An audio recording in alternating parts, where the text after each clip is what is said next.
La herencia que nunca fue mía. Yo cuidé a mi madre durante 15 años mientras mis hermanos vivían sus vidas perfectas. Y cuando ella murió, descubrí que me había dejado fuera del testamento. Pero ellos no contaban con que yo había guardado cada recibo, cada mensaje, cada prueba de lo que realmente pasó en esa casa. Me llamo Carolina. Tengo 42 años. Y esta es la historia de cómo mi propia familia intentó robarme lo que me correspondía por derecho. Todo comenzó cuando tenía 26 años. Mi madre sufrió un derrame cerebral que la dejó parcialmente paralizada. Yo era la menor de 3 hermanos. Estaba recién graduada de la universidad, con un trabajo que apenas comenzaba y toda una vida por delante. Mis hermanos, Roberto y Daniela, ya estaban casados, establecidos, con sus propias familias. Recuerdo perfectamente esa tarde en el hospital. Los 3 sentados en la sala de espera, esperando noticias del neurólogo. Cuando el doctor salió y nos explicó la situación, hubo un silencio incómodo. Mamá necesitaría cuidados constantes. Terapia. Supervisión. Alguien que estuviera con ella. Roberto fue el primero en hablar. Dijo que con su trabajo y sus 2 hijos pequeños era imposible. Daniela agregó que vivía a 3 horas de distancia y que su esposo no aceptaría mudarse. Los 2 me miraron. Y yo, como la tonta que fui, dije que sí. Pensé que sería temporal. Que entre los 3 compartiríamos la carga.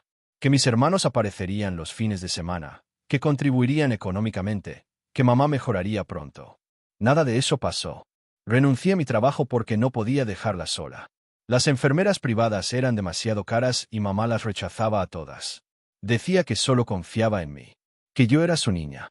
Que nunca me iría. Mudé todas mis cosas a la casa familiar. Mi novio de entonces no lo soportó.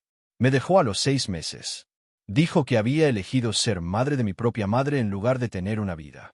Los primeros años fueron los más duros. Mamá necesitaba ayuda para todo. Para bañarse, para vestirse, para comer. Yo aprendí a ponerle inyecciones, a manejar su silla de ruedas, a interpretar sus gestos cuando el habla se le dificultaba. Dejé de salir con amigos.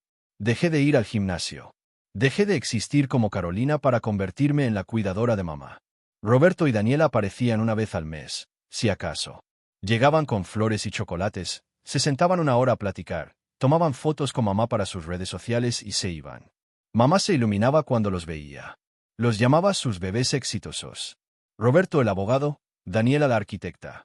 Y yo era simplemente Carolina, la que estaba ahí. Nunca me pagaron un sueldo. Nunca me compensaron por el trabajo que yo hacía 24 horas al día, 7 días a la semana. Cuando pedía ayuda económica para los gastos de la casa, me daban $300 entre los 2 y me decían que mamá tenía su pensión, que con eso debía alcanzar. La pensión de mamá era de $800 al mes. Con eso había que pagar servicios, comida, medicamentos, pañales, suplementos nutricionales, citas médicas. Yo complementaba con mis ahorros.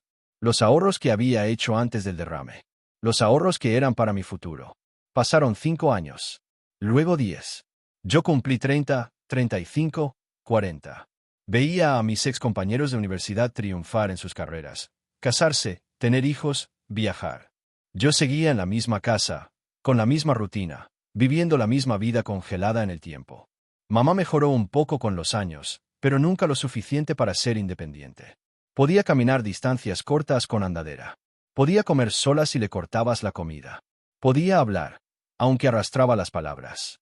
Los médicos decían que era un milagro que estuviera viva. Que mis cuidados constantes habían hecho la diferencia. Nadie me daba las gracias. Cuando mamá cumplió 78 años, las cosas cambiaron. Daniela comenzó a visitarla más seguido. Una vez por semana, a veces 2. Al principio me pareció extraño pero hermoso. Pensé que finalmente mi hermana había entendido la importancia de estar presente. Un día escuché una conversación que no debía escuchar. Estaba a la cocina preparando el almuerzo de mamá cuando oí voces en la sala. Daniela había llegado sin avisar. Hablaba con mamá en voz baja, pero las paredes de esa casa eran delgadas. Daniela le decía a mamá que debía pensar en el futuro. Que la casa valía mucho dinero ahora que el barrio se había revalorizado.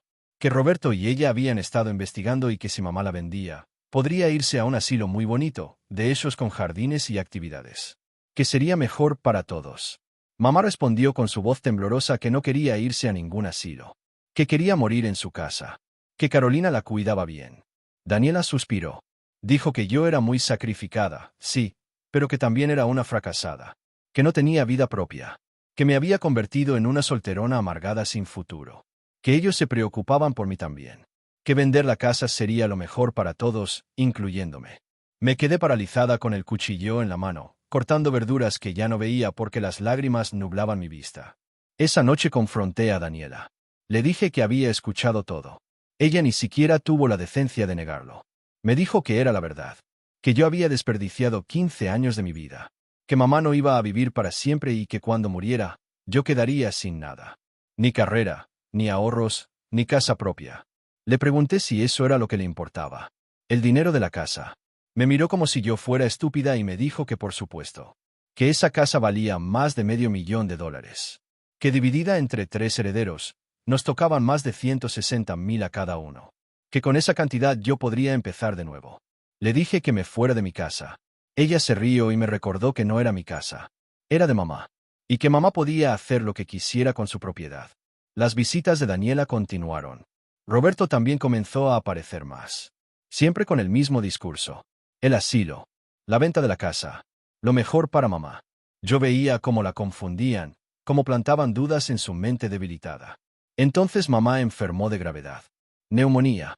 A sus 79 años, era peligroso. Pasó 2 semanas en el hospital. Yo dormí en una silla a su lado todas las noches. Roberto y Daniela aparecieron el primer día y el último. Cuando mamá volvió a casa, estaba más frágil que nunca. Y también más distante conmigo. Ya no me llamaba su niña. Me hablaba cortante. Un día me dijo que Daniela tenía razón, que yo había sacrificado mi vida por ella y que eso no estaba bien. Que ella no me había pedido tanto. Sentí como si me clavaran un cuchillo en el pecho. 2 meses después, mamá pidió ver a un abogado. Dijo que quería arreglar sus asuntos. Yo pensé que finalmente haría un testamento justo, que reconocería mis años de sacrificio, que tal vez me dejaría la casa a mí y el resto lo dividiría entre los 3. El abogado llegó martes por la tarde. Mamá me pidió que saliera de la casa, que fuera a comprar algo al supermercado. Cuando insistí en quedarme, me gritó por primera vez en 15 años. Me dijo que me fuera, que necesitaba privacidad. Salí de la casa llorando. Conduje sin rumbo durante 2 horas. Cuando volví, el abogado se había ido. Mamá estaba en su habitación, dormida. Sobre la mesa de la sala había un sobre cerrado con el logo del despacho legal. No lo abrí. No era para mí. 6 meses después, mamá murió mientras dormía. Fue tranquilo, pacífico. Yo la encontré por la mañana cuando fui a despertarla para su desayuno. Estaba fría. Me senté en el borde de su cama y lloré durante horas. Lloré por ella. Lloré por mí. Lloré por todos esos años que nunca recuperaría. Roberto y Daniela llegaron ese mismo día. Estaban tristes, sí, pero había algo más en sus ojos. Una prisa. Una urgencia. Daniela fue la que sugirió que buscáramos el testamento. Dijo que mamá le había comentado que tenía todo arreglado. Lo encontramos en la caja fuerte de su habitación. Roberto, siendo abogado, se ofreció a leerlo. Lo abrió frente a Daniela y a mí. Y entonces mi mundo se derrumbó. La casa, la cuenta de banco de mamá, sus inversiones, todo, absolutamente todo, se dividía en partes iguales entre Roberto y Daniela. A mí me dejaba $5,000 por sus servicios de cuidado durante los años de enfermedad. $5,000. 15 años de mi vida valían $5,000. Roberto carraspeó incómodo. Daniela me miró con algo que podría haber sido lástima si no fuera por la pequeña sonrisa en la comisura de sus labios. Les pregunté cómo habían hecho eso, cómo habían convencido a mamá de dejarme prácticamente nada. Roberto dijo que ellos no habían hecho nada, que esas eran las últimas voluntades de mamá y que debíamos respetarlas. Daniela agregó que los $5,000 eran más de lo que merecía, que mamá me había dado techo y comida durante 15 años, que en realidad yo le debía a ella. Algo se rompió dentro de mí en ese momento. Les dije que se fueran de la casa. Roberto me recordó que ya no era mi casa, que ahora era de ellos, que tenía 30 días para desalojar. Esa noche, sola en esa casa que ya no era mía, tomé una decisión. No iba a aceptar esto. No iba a dejar que me robaran así. Fui a mi habitación y saqué una caja de zapatos que guardaba en el fondo del closet. Dentro estaban todos los recibos de los últimos 15 años. Cada compra de medicamentos que yo había pagado con mi dinero. Cada factura de servicios que había cubierto cuando la pensión de mamá no alcanzaba. Cada gasto médico, cada terapia, cada consulta. También tenía mensajes. Correos electrónicos donde yo le pedía ayuda económica a mis hermanos y ellos se negaban. Mensajes de WhatsApp donde Daniela me decía que mamá exageraba sus síntomas y que yo era muy dramática. Conversaciones donde Roberto me prometía visitarla más seguido y luego cancelaba a última hora. Tenía un diario. 15 años de entradas donde documentaba cada día. Las crisis nocturnas de mamá. Las veces que Roberto no contestaba mis llamadas de emergencia. Las visitas de Daniela donde tomaba fotos y se iba a los 20 minutos. Y tenía algo más. Algo que había grabado por instinto esa tarde, meses atrás, cuando escuché a Daniela hablar con mamá sobre vender la casa. Había puesto mi teléfono a grabar antes de entrar a la sala para confrontarla. En esa grabación, Daniela le decía a mamá exactamente qué decirle al abogado. Cómo redactar el testamento. Cómo asegurarse de que la casa no fuera para mí porque yo no sabría qué hacer con tanto dinero. Era manipulación. Era influencia indebida sobre una persona mayor con capacidades cognitivas disminuidas.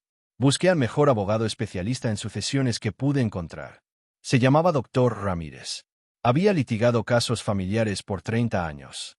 Cuando le mostré toda mi evidencia, se reclinó en su silla y sonrió. Me dijo que teníamos un caso sólido. Muy sólido.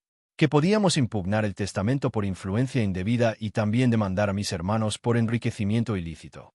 Que durante 15 años yo había actuado como cuidadora profesional sin compensación, y que eso tenía un valor de mercado calculable. Me explicó que el cuidado de una persona con las condiciones de mamá costaba entre $4,000 y $6,000 al mes y se contrataba a profesionales. Que en 15 años, eso sumaba entre $700,000 y $1,000,000. Que yo tenía derecho a reclamar esa compensación del patrimonio de mamá. Presentamos la demanda 2 semanas después. Roberto me llamó furioso. Me amenazó con contrademandarme por difamación. Le dije que hiciera lo que quisiera. Que nos veríamos en la corte. Daniela intentó un enfoque diferente. Vino a la casa llorando, diciendo que éramos familia, que cómo podía hacerles esto. Le recordé sus palabras. Que yo era una fracasada. Que mamá había exagerado. Que los $5,000 eran más de lo que merecía. Su cara se puso blanca. No sabía que yo tenía grabaciones. El juicio tardó 8 meses en llegar a corte. Fueron 8 meses del infierno. Mis hermanos contrataron a 3 abogados. Intentaron pintarme como una manipuladora que había alejado a mamá de ellos. Como una interesada que solo buscaba dinero. Pero yo tenía las pruebas. El día del juicio, la sala estaba llena. Algunos familiares lejanos habían venido por morbo. Amigos de mamá que querían saber la verdad. El juez era una mujer mayor, con cara seria y ojos que no perdonaban mentiras. El abogado de mis hermanos presentó primero. Habló de las últimas voluntades de mamá. Del derecho que tenía de disponer de sus bienes como quisiera. De cómo yo estaba irrespetando su memoria al impugnar el testamento. Luego fue el turno del doctor Ramírez. Presentó cada recibo, cada factura, cada prueba de que yo había gastado más de $180,000 de mis propios ahorros en el cuidado de mamá durante 15 años. Mostró los estados de cuenta bancarios de mamá donde se veía que su pensión no alcanzaba para cubrir sus necesidades. Presentó los mensajes donde yo pedía ayuda y mis hermanos se negaban. Los correos donde Roberto cancelaba visitas. Los WhatsApp donde Daniela se burlaba de la condición de mamá. Y luego puso la grabación. La voz de Daniela llenó la sala, diciéndole a mamá que yo era una fracasada, que la casa debía ser para ellos, que ella sabía exactamente qué decirle al abogado para asegurarse de que yo quedara fuera. El silencio después de esa grabación fue ensordecedor. Daniela estaba pálida. Roberto miraba al suelo. Pero no habíamos terminado. El doctor Ramírez llamó a testigos. La vecina de mamá, la señora Méndez, que declaró que en 15 años solo había visto a mis hermanos un puñado de veces, pero que yo estaba ahí todos los días, todas las noches. El médico de cabecera de mamá, que confirmó que sin mis cuidados constantes, mamá no habría sobrevivido tanto tiempo ni con tanta calidad de vida. Una trabajadora social que había evaluado la situación de mamá años atrás y había documentado que yo era la única cuidadora primaria, sin apoyo familiar. Y, finalmente, un experto en gerontología que calculó el valor de mercado de mis servicios de cuidado. Presentó una tabla detallada. 15 años. 24 horas al día. Asistencia médica, emocional, física. El total era de $940,000. El abogado de mis hermanos intentó desacreditar todo. Dijo que yo había elegido cuidar a mamá. Que nadie me había obligado. Que eso no constituía un contrato de trabajo. El doctor Ramírez respondió con calma. Citó jurisprudencia. Casos donde cuidadores familiares habían sido compensados del patrimonio del fallecido. Explicó la figura legal del enriquecimiento sin causa. Mis hermanos se habían enriquecido a costa de mi trabajo no remunerado. La jueza tomó un receso. 2 horas que se sintieron como días. Cuando volvió, su expresión era ilegible. Leyó su veredicto con voz clara y firme. Declaraba nulo el testamento de mi madre por influencia indebida. Determinaba que existía evidencia contundente de manipulación por parte de Daniela García hacia una persona vulnerable con capacidades cognitivas disminuidas. Ordenaba que el patrimonio de mi madre se dividiera de la siguiente manera: 50% para mí, como compensación parcial por servicios de cuidado prestados durante 15 años. El otro 50% se dividiría entre los 3 herederos en partes iguales. Además, Roberto y Daniela debían pagarme $50,000 cada uno como indemnización por daño moral y enriquecimiento ilícito. Calculamos los números después. El patrimonio de mamá valía $800,000 entre la casa, inversiones y ahorros. 50% eran $400,000 para mí. El otro 50% dividido entre 3 nos daba $133,000 a cada uno. Más los $50,000 de indemnización que cada uno debía pagarme. Al final, yo recibiría aproximadamente $600,000. Roberto y Daniela recibirían $83,000 cada uno después de pagar la indemnización. Vi a Daniela llorar en la sala. Roberto tenía la mandíbula apretada, las venas del cuello marcadas. Pero no podían hacer nada. La jueza había hablado. Afuera de la corte, Roberto me interceptó. Me dijo que nunca me perdonaría. Que había destruido a la familia. Le miré a los ojos y le dije que la familia se destruyó sola el día que decidieron que 15 años de mi vida valían $5,000. Daniela ni siquiera me habló. Se fue llorando con su esposo. Las semanas siguientes fueron un torbellino. La noticia del juicio se filtró a la familia extendida. Algunos tíos me llamaron para felicitarme. Otros para recriminarme por demandar a mis hermanos. Les expliqué la situación una sola vez. Si no entendían después de eso, no era mi problema. Roberto y Daniela intentaron apelar el veredicto. Su apelación fue rechazada. La evidencia era demasiado contundente. Tuvieron que vender algunos activos para pagarme la indemnización. La casa de mamá se vendió 3 meses después. Yo recibí mi parte. Compré un departamento pequeño en el centro de la ciudad. Algo moderno, luminoso, mío. Invertí una parte del dinero. Doné $50,000 a un asilo local que cuidaba a adultos mayores sin recursos, en memoria de mamá. Y por primera vez en 15 años, empecé a vivir mi propia vida. Volví a estudiar. Una maestría en gerontología. Quería entender mejor el mundo del cuidado de adultos mayores, pero desde un lugar de conocimiento formal, no solo de experiencia. Conocí gente nueva. Hice amigos. Salí a cenar. Vi películas. Viajé a la playa. Cosas que parecen tan normales pero que para mí eran extraordinarias. Han pasado 2 años desde el juicio. No he vuelto a hablar con Roberto ni con Daniela. Sé por familiares que Roberto se divorció. Que el estrés del juicio y las deudas afectaron su matrimonio. Daniela sigue casada pero tuvo que vender su coche de lujo. No siento lástima por ellos. A veces, en las noches tranquilas de mi departamento nuevo, pienso en mamá. En cómo pudo hacerme eso. En cómo permitió que me robaran. Luego recuerdo las grabaciones. La confusión en su voz cuando Daniela le decía qué hacer. Y entiendo que al final, ella también fue víctima. Víctima de sus propios hijos codiciosos. He aprendido algo fundamental en estos 2 años. La familia no es solo sangre. La familia es quien está ahí en los momentos difíciles. Quien te valora. Quien te respeta. Y a veces, la mejor familia que puedes tener es la que tú eliges. También aprendí que defenderte no es egoísta.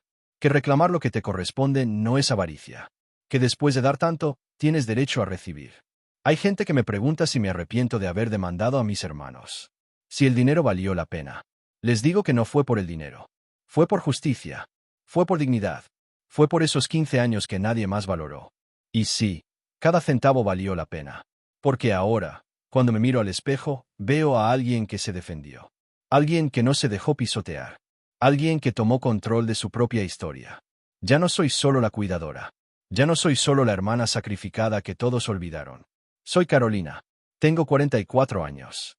Tengo mi propio departamento, mis propios sueños, mi propio futuro.